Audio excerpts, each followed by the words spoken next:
Alright folks, this is Amtrak 538, Capital Quarter train going to Auburn.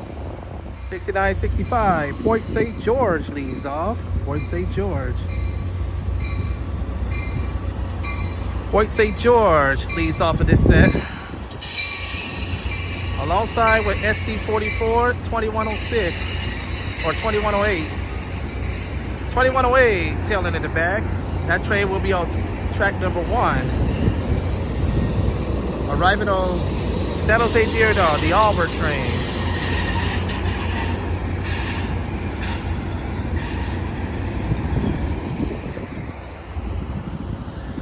And here comes the Caltrain right now. 115 leads off.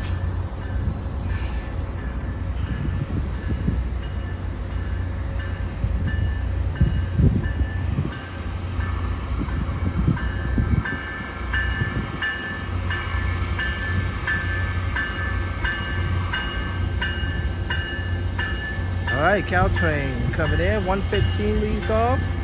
Oops.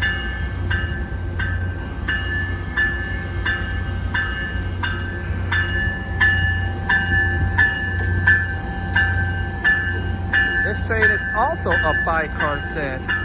Wow, the Bombardier sets are going 5 cars long.